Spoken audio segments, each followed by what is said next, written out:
रात के 1:10 बजे थे। दिल्ली के पुराने बस अड्डे से एक छोटे पहाड़ी कस्बे के लिए आखिरी बस निकलने वाली थी। बारिश हल्की हल्की हो रही थी और बस अड्डे पर सन्नाटा पसरा था। बस में केवल 7 यात्री बैठे थे। ड्राइवर का नाम मोहन था और कंडक्टर रमेश। उन्हीं यात्रियों में एक युवक रोहित भी था, जो अगले दिन होने वाले नौकरी के इंटरव्यू के लिए जा रहा था। बस चलने से पहले कंडक्टर ने सभी यात्रियों की ओर देखा और धीमी आवाज में कहा, रास्ते में चाहे कुछ भी हो जाए, अगर कोई हाथ देकर बस रोकने की कोशिश करे तो कोई भी खिड़की मत खोलना। रोहित मुस्कुराया। उसे लगा कि कंडक्टर मजाक कर रहा है, लेकिन बाकी यात्रियों के चेहरों पर डर साफ दिखाई दे रहा था। करीब 1 घंटे बाद बस घने जंगल में पहुंच गई। चारों तरफ इतना घना कोहरा था कि सड़क भी मुश्किल से दिखाई दे रही थी। अचानक बस अपने आप रुक गई। ड्राइवर ने कई बार इंजन स्टार्ट करने की कोशिश की, लेकिन इंजन चालू नहीं हुआ। उसी समय सड़क के किनारे सफेद साड़ी पहने एक औरत दिखाई दी। उसके लंबे काले बाल चेहरे पर बिखरे हुए थे।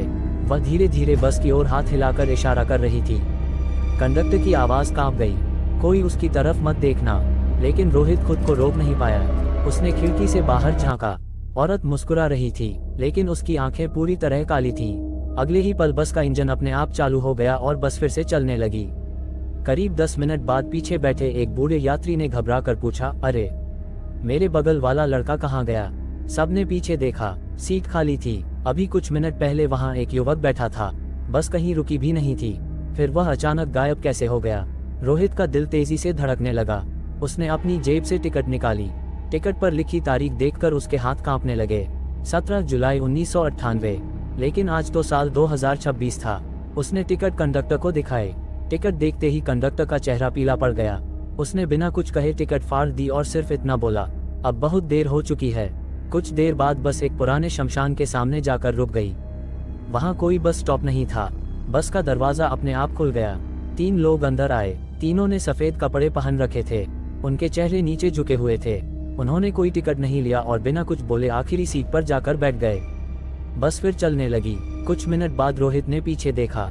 आखिरी सीट खाली थी, लेकिन तभी उसके कान के पास किसी की फुसफुसाहट सुनाई दी, पीछे मत देख।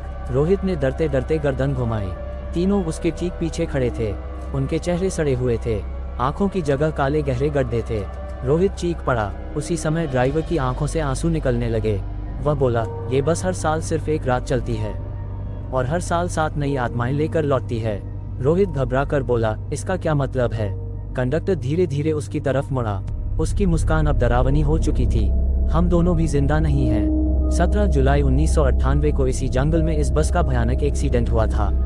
बस में बैठे सभी लोग उसी रात मर गए थे और तब से हर साल यही सफर दोहराया जाता है।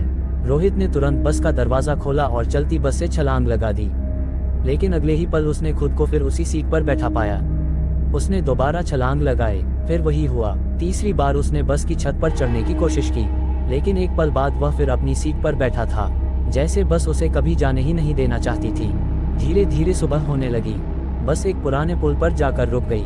ड्राइवर ने बिना पीछे देखे कहा, जिसका नाम पुकारा जाएगा उसे नीचे उतरना होगा। एक एक करके 6 नाम पुकारे गए। 6 यात्री बस से उतर गए। अब बस में सिर्फ रोहित बचा था। कुछ सेकंड तक सन्नाटा रहा। फिर कंडक्टर मुस्कुराया। 7वां नाम, रोहित शर्मा। रोहित चिल्लाया, नहीं, मैं नहीं उतरूंगा। लेकिन उसके पैर अपने आप आगे बढ़ने लगे। वह चाहकर भी खुद को रोक नहीं पाया, जैसे किसी अदृश्य शक्ति ने उसे पकड़ रखा हो। वह बस से नीचे उतर गया। जैसे ही उसने पुल के नीचे कदम रखा, चारों तरफ घना अंधेरा छा गया। उसकी चीख पूरे जंगल में गूंज उठी और फिर सब कुछ हमेशा के लिए शांत हो गया। अगली सुबह अखबार में एक छोटी सी खबर छपी, 25 साल पहले लापता हुई बस आज भी हर साल उसी तारीख पर दिखाई देती है। जो भी उसमें सवार होता है वह कभी वापस नहीं लौटता। उसी रात बस अड्डे पर एक नया यात्री खड़ा था। दूर से वही पुरानी बस धीरे धीरे उसकी ओर आई। दरवाजा खुला, कंडक्टर मुस्कुराया और बोला, जल्दी बैठिए, यह आज की आखिरी बस है।